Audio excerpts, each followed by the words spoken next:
meeting with this guy named Mike Levy, who likes to talk a lot. So I start the recording, and I'm gonna go finish that up. Okay, Peter? Okay, thanks. Thanks. Bye. All right, awesome. So we are recording. Welcome, everybody. It's Tuesday, March 28th. Another 3 o'clock webinar where this will be episode number 107. And we're very grateful to have today. Oh, wait, Charlie, you're on. I'm going to mute you. Actually, I cannot mute you. Can you mute yourself? If you wouldn't mind, we can hear your background. Thank you. So I've had the pleasure of knowing Brett Cross now for a number of years. He is, if there's anybody you want on that helicopter, in the snow, in the sand, in the water, on a snowmobile, you want Brett there. Brett has done a ton of work in the state of Utah. He's out of Salt Lake City. He works for the federal government. Obviously, he gets deployed. And after he came back from Haiti, I said, hey, Brett, would you mind coming in, just giving us some insight, because of the stuff that you saw is stuff that we don't typically see here. So Brett, without any further ado, if you want to make any further introduction and then take it away. Thanks for coming on today. All right. Thank you, Peter, for having me. And that was a great introduction. My name, like I said, my name is Brett. I'm just going to talk to you about an experience I had where I had an opportunity to volunteer for Haiti Air Ambulance for a couple of weeks down in Haiti. And to get this started, I know the South Florida people probably don't need a whole lot of geography lessons on the Caribbean islands and where Haiti is, but when I give this presentation, some other times that it is a little bit different for some folks. So this is one map here on the left shows the Haiti and all of its provinces and where Port-au-Prince is. You can kind of see down here, and that's where Haiti Air Ambulance is based out of. And so as we give you some reference of locations and where things are, it is here's some views of Haiti that I appreciated from the air that I took. So some of these pictures aren't great quality because they're through the plastic of the helicopter, but Haiti is very diverse as a Caribbean island. It has really rural areas that you see there on the left, some farm country, some mountainous terrain, and it's very rural. There are a number of small islands. Hey, Brett. Yeah. Brett, can I interrupt you? I'm not seeing anything else. Maybe it's the way the screen is showing up. Is anybody else seeing his screen or showing the map? Yeah, we see it. Yeah, we see it, Paul. Then it's a problem on my end. I apologize then. Hey, maybe if you exit out and come back in. Yeah, it's in the chat. The numbers are in the chat. Okay, good. Thank you. Sorry for interrupting, Brett. Okay, thanks. All right, thanks. In the middle there is like I said, some of the islands, and then on that far right side is just the urban dense center, and you can see the housing units that are basically stacked on top of each other. As I was flying along, one of the observations I made was, wow, there's not a lot of room. Like there's not many roads between some of this high density housing and stuff for cars. And so they reminded me that very, very few people actually have cars in Haiti. A lot of times their mode of transportation is motorcycle or on foot. And so they've got some vehicles they use as taxi cabs, which I'll show you here later. But it is very diverse just in that small island of space, the terrain and the population centers. Some stats just about Haiti really fast for you. Haiti is the poorest country in the Western Hemisphere.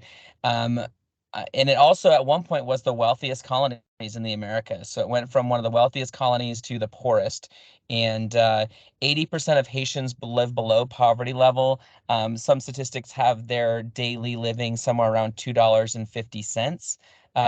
And Haiti spends one of the lowest of even the poor nations on country health, about $13 per capita funds health, whether that's hospitals or preventative health, that's all of it included.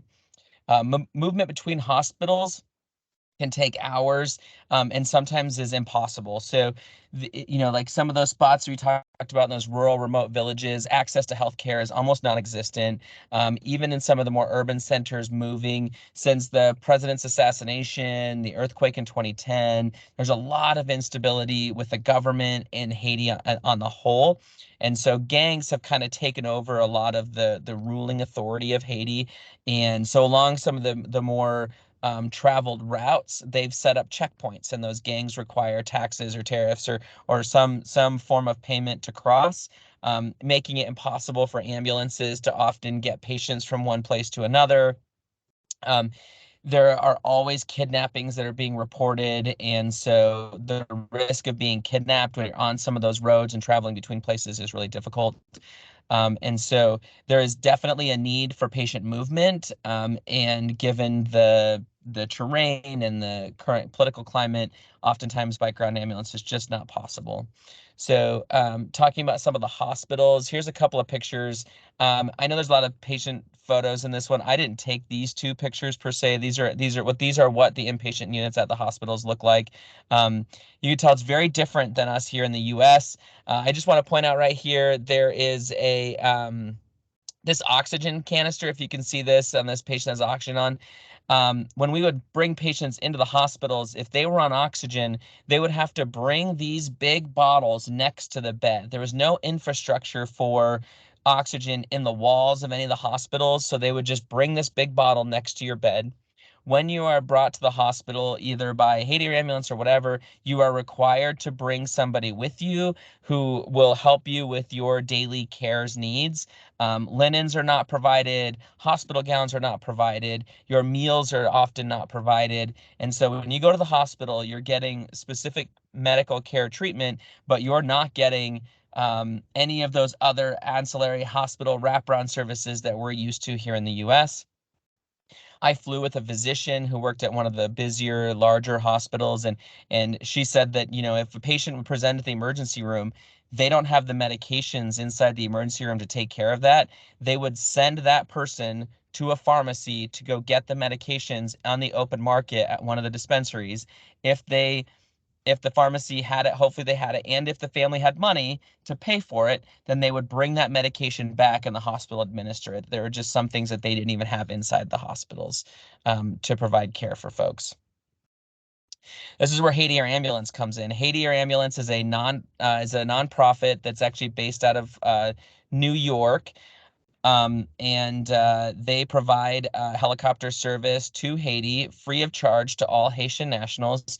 And similar to the US, transfers are arranged physician to physician, depending on the level of care. You know, there's one CT scanner that was operable when I was there in Haiti. And so you'd have to get a physician to accept that patient to come to the hospital to get the CT scan so that they could either have the surgery there, or if that, you know, let's say it was a urology issue, they might have to go to the hospital, the CT scanner, get their CTs, then be moved again to the hospital where the urologist was to be able to have the surgery that they needed to have done.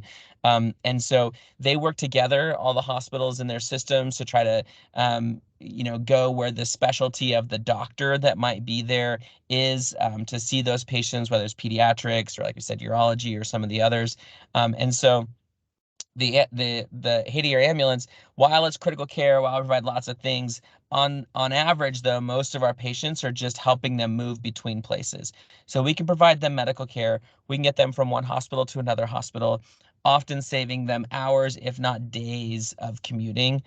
And so I'm just going to take you through some of the pictures here. This kid here is a pediatric patient that we picked up who was having some seizure issues, and you know, without the proper diagnostics, he had never had a head CT, he had never had any imaging done of his head, but was diagnosed with, you know, essentially epilepsy, and so they were trying to figure out his condition and getting him to where he needs to be. And so, you know, we flew in, grabbed this kid, we'll take him to the hospital that can do some of the imaging and things that he might need. We'll talk about some of the other stuff that Haiti Air Ambulance does here a little bit later, about some of the procedures and things we can do in the aircraft to help them once they get on the ground. But everybody's brought, yeah. So, okay, so the kid like this, you took him to the imaging, where the imaging's at, and then what? Do you take him back, or do you take him to another place, like you mentioned earlier? Yeah, we don't necessarily take him back per se, like unless that's arranged. But oftentimes they can either get back to their village or the ground ambulances, and we're gonna talk about the Red Cross and things, that some of the ambulance services they have. But all of these patients are brought to, like, this is a helipad at one of the hospitals. This patient's brought to us. and then we'll fly this patient back. We flew this kid back to Port-au-Prince to our base, and then a Red Cross ambulance transported him. And I've got a picture of that here in just a second. And so Port-au-Prince is where their pediatric stuff is. That's where this kid was going to get some of their care. This is an airport that we land at. That's a safe place. And this is Jamal, Haiti.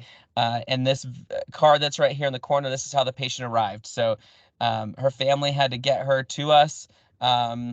She was having some abdominal issues. I think they were kind of postpartum, but it wasn't a great story. And she was probably a month and a half postpartum, but without any care.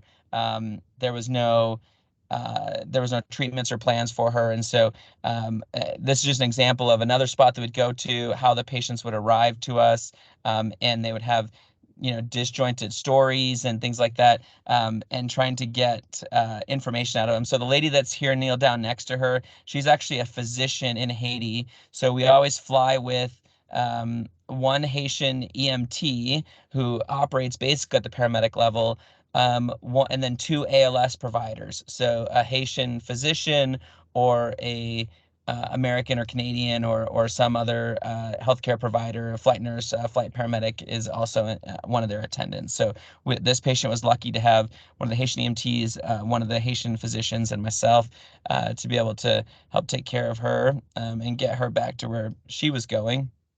That kid from the first picture you saw, this is their ambulance inside of our hangar. This is a Red Cross nonprofit ambulance, again, that came and picked up this kid in Port-au-Prince. I'll show you another picture of another ambulance in a minute, but you think about this ambulance being a Land Cruiser, there is literally nothing in this ambulance except a stretcher, maybe a bottle of oxygen, and about 6 people. There's no medical equipment, there's no cardiac monitors, there's no IV fluids, it's just bare bones transport service to get you to a hospital with no equipment. And that's for a couple of reasons. One, equipment's expensive. It will often be stolen. So if they were to stock these ambulances, if they went through one of the checkpoints, people would steal it or ransack it, or would want the stuff that's in it. So they just leave them empty.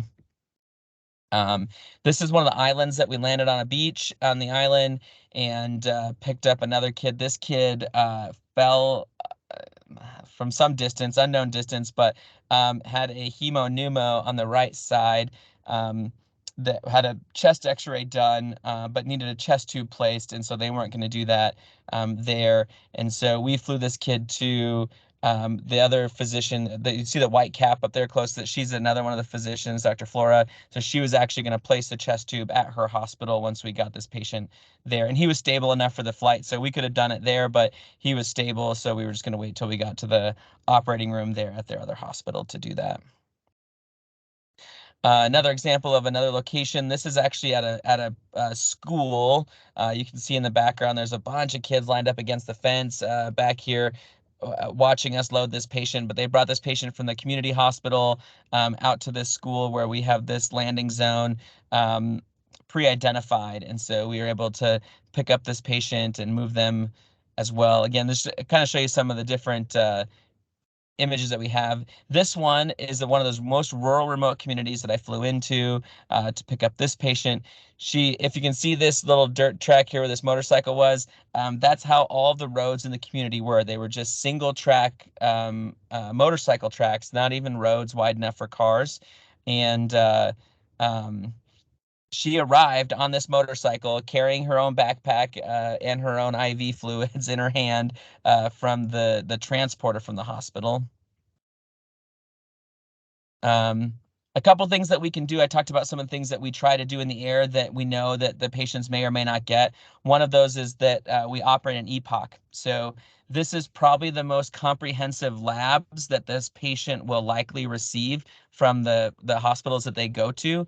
And so we provide 2 of these copies of the paper. We give one to the patient's family that comes so they can have one, and then we attach one to the chart that we give to the hospital when we hand them off. And so we can get some basic labs, some basic chemistries, excuse me, and be able to help these patients out to some degree with this EPOC. The Z-Poc's really nice because it operates at higher temperatures than normal, and you just need this little card. It gives you a reading pretty fast. So a lot of our patients that we fly, we'll draw some blood on them, and we'll run some labs. Like we said, not a standard practice in Haiti, and some of the hospitals don't even have labs at all. And so this is incredibly helpful. The other thing that we do, like I said, this is the kid with that hemopneumo. And so we were ultrasounding his lungs here to provide some of these images as well to the hospital. And we ultrasound several of our patients. I just happened to get pictures of this one. So between ultrasound and the EPOC, obviously our ability to do 12 leads and those kinds of things, we can influence this patient's care to a great degree. And so that leads me to this story of this guy here. So this guy here, in the country, there are very few ventilators. And so if you are going to take up a ventilator in the country, you have to arrange that. There has to be a bed, and you have to hope that when you get there that no one gave away the bed of the ventilator. So this guy, respiratory failure at one of the hospitals, was intubated at the hospital. They needed to find a ventilator for him. They found one of the hospitals that would provide a ventilator bed for him. We flew down to get him. In the back of this ambulance that you'll see here, it looks almost like a handicapped transport van, and it does have the wheelchair lift on that side door, and then the back. The only thing that I don't know if you can see in the picture of all of us in there, but he's got a stretcher pad on the ground. There's no actual stretcher in this ambulance; it's just a pad on the ground. And he was being ventilated with a BVM and just the oxygen bottle hanging on that's tied to that wall there. That's it. That's all they had when they got there. He was not sedated. It was all, and we did the EPOC labs, and he was incredibly acidotic, and we were able to get him on a ventilator. This patient had some pulmonary edema that we ended up starting, and some hypertension. So we started nitro at 50. Mike's, and we actually had his blood pressure down. He was doing really well when we got there. And there was definitely some barriers to being able to continue that care. So one of the lessons that we learn often when we're there is that a lot of the things that we would do or start, we have to make sure that someone is able to sustain them. So if they're not going to a hospital that can't sustain those resources or doesn't have that ability, then we would leave. For this guy, we left the rest of that nitro. We told him what it was running at. We also left the rest of his ketamine for sedation, because coming by narcotics is often hard for them as well. And so, we bought him a few hours, but whether or not that will be continued or not is yet to be determined. But hopefully we're able to help him turn the corner on his way in there. This is just some pictures of the Haitian EMTs that we fly with. All these guys are international EMTs. A couple of them have gone ahead and gotten their national registry EMT. And this is Doc Flora. She's one of the physicians you saw in one of the pictures. They train all the time. They're training on intubations. They train on, we did a PHTLS class while we were there for them. They are very advanced clinicians for the resources that they have. They are paid full-time employees of Haiti Air Ambulance. They fly with all the patients because they provide the translation services for us so that we can communicate. But they do a significant portion of the heavy lifting, not only translating, but also doing a good majority of the patient care. A couple things on logistics of the country and how we got around. These two vehicles right here are up-armored vehicles. They have bulletproof glass windows. They have really, really heavy doors. The floors are you sit elevate a little bit because the underneath the vehicles is up-armored as well. And everywhere we go in the country, we go with the security detail of 2 to 4 security guards, as well as all of us in these vehicles, for movement between the housing that we have and the hangar where the aircraft is, because Port-au-Prince is so dangerous. It requires security and up-armored vehicles to move around. A few images of the streets of Port-au-Prince as we drove through. You can see it's very busy, very congested. This picture down here in the lower right is an intersection with multiple lanes of cars and people turning. There's no traffic signals. There's nobody that has any right of way. It's just everybody kind of a free for all. Lots of motorcycles. We would count, sometimes we're driving back, how many people or things were on there. 6 people and 3 chickens was the most that I think I saw on a single motorcycle as we drove around. But this is, you know, getting between the base and the housing. We had to go down the streets of Port-au-Prince every day, twice a day. Only operate during the day. We don't fly at night for a couple of reasons. The air traffic controllers there in Haiti aren't available at night. Flying under night vision is not something that's looked at highly with the country and the security risks and things that they have. So we only fly patients during the day. And then lastly, just to talk a little about Haiti Air Ambulance, I can't say enough good things about them and the services that they do. If anybody's interested in volunteering, it is a very different way that you provide care. It is a very, you know, often we think outside the boxes as paramedics, but there's the box that you're outside of, and then you're even outside of that box when you're in a underdeveloped country like Haiti. Everybody that I met, though, was incredibly gracious and very grateful for the services that we provided, thanked us profusely for all that we did.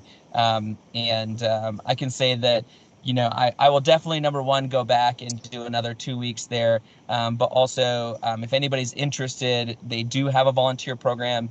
You can, if you have flight experience, you need 2 years of flight experience, and then you can volunteer and go down to Haiti, and they'll list you and fly you as one of their ALS providers. And I can say that it's humbling, it's rewarding, and a lot of the disease processes and things that you see, you just don't get to see in the US. And so it is an incredible learning experience from start to finish. So with that, Peter, I will turn it back over to you. If there's any questions, I can answer some. Wow, I'm totally blown away. I see that Dr. Landry has his hand raised. But before we get to you, Kim, Dr. Cohen, Terry, do you mind turning your mic off if you wouldn't mind getting a little bit of background noise? You answered Chief DiBernardo's question about who the provider is. Thanks, Terry. And go ahead, Dr. Landry, take it away.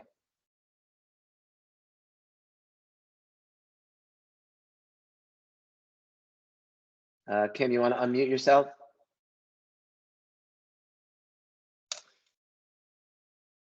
Still don't hear you. Is everyone hearing him? Just not me? Okay, here we go. I'm trying. Oh, there you go. Okay, go ahead. Yep. Yeah. Are any of the ground ambulances subject to paying the taxes at these checkpoints? That's a good question. I don't know. I don't consider myself an expert in that realm. I mean, I knew from asking questions. That's not one that I asked. That's a really good question. I could probably get Peter an answer to that and get back to you. I know that a lot of them won't go to certain places as a result of the checkpoints and things. But I don't know if they're expected to pay anything if they're traveling. Along the same lines as Kim's question, Brett, did you feel unsafe there? What type of protection besides that? You had that armored vehicle there, but where you stayed, did they know that you were there?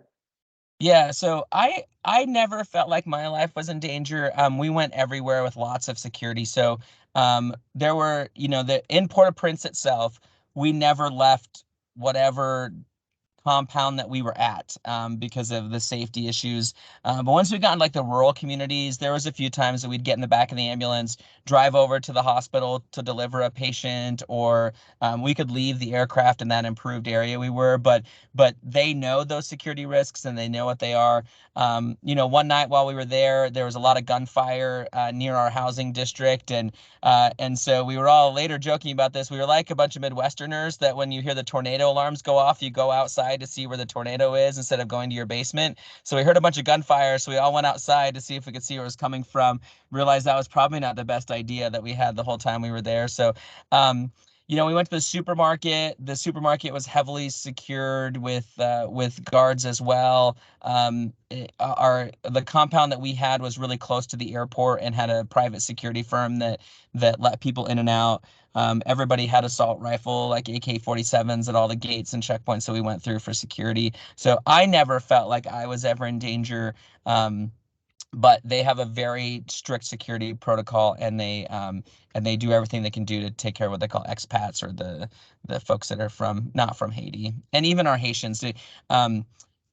one of the nights there was a lot of gang activity where one of the dispatchers for Haiti Air Ambulance lives, and she feared for her family and their safety. So our security team was able to get her out. She came to the compound where our apartments are, and they stayed at the housing with us that we have, to keep not only the folks that are visiting out of country folks, but the people that work for Haiti Air Ambulance. They do everything they can do to keep them safe as well.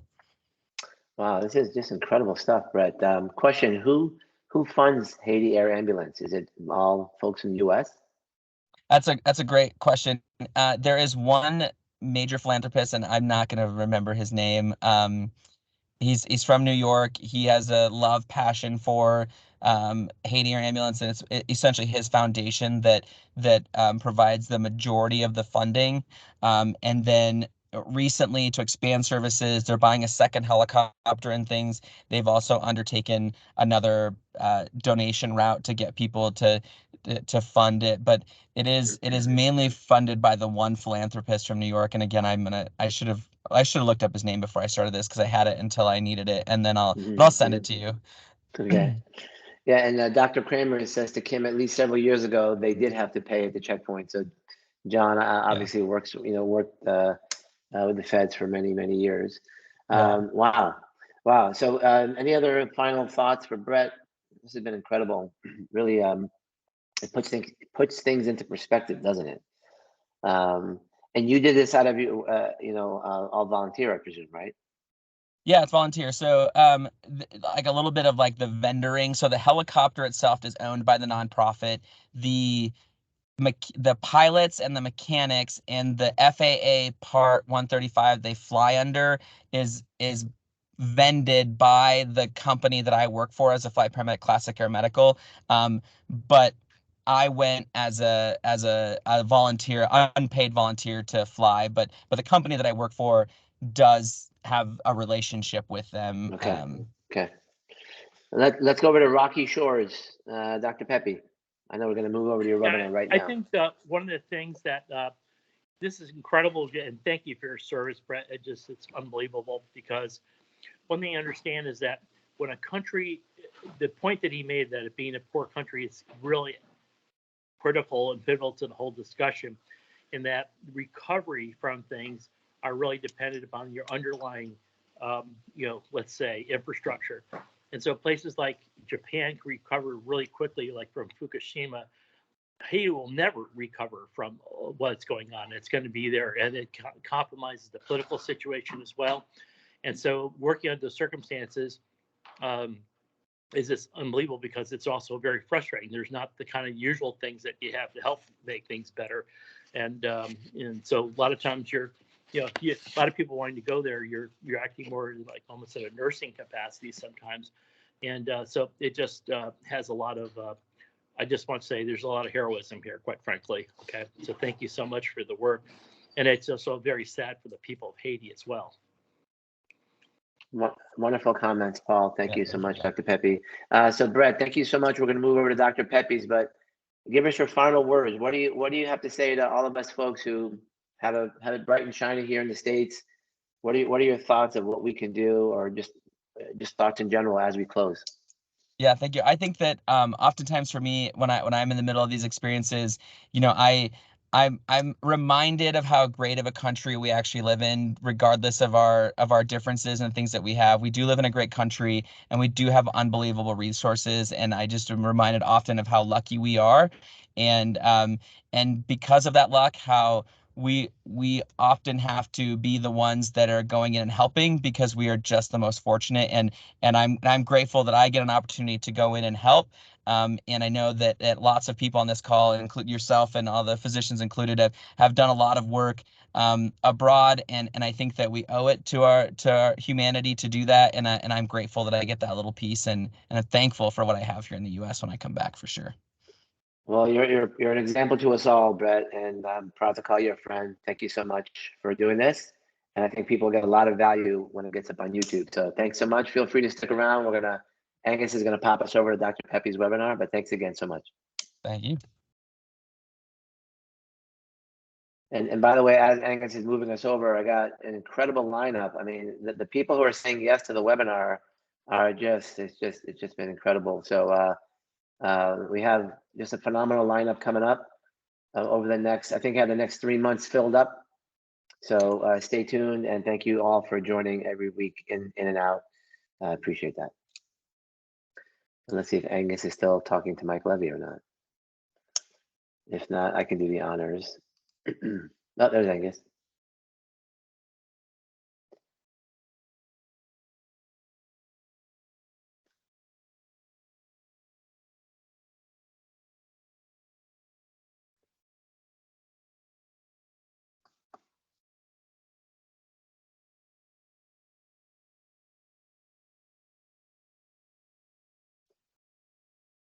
Okay.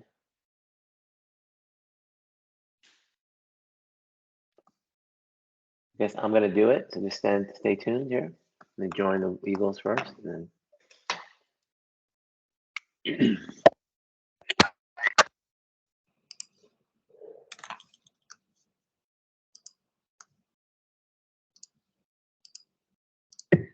She went as a trauma arrest, and then a little boy had a chest wound, but he had a pulse. He was agonal, and we started ventilating him. And naively, I thought he might make it. Yeah, so sorry. Yeah. And it's just really sad and embarrassing that it's still going on in our country, like at this rate that we're seeing things almost immediately. And we just had a couple here in Dallas last week alone, I think. In the Dallas area, I should say, not in Dallas, but in the Dallas area. So yeah, there's one coming to your town wherever you are sometimes. Yeah, we've had so many of these, what we call Code 9000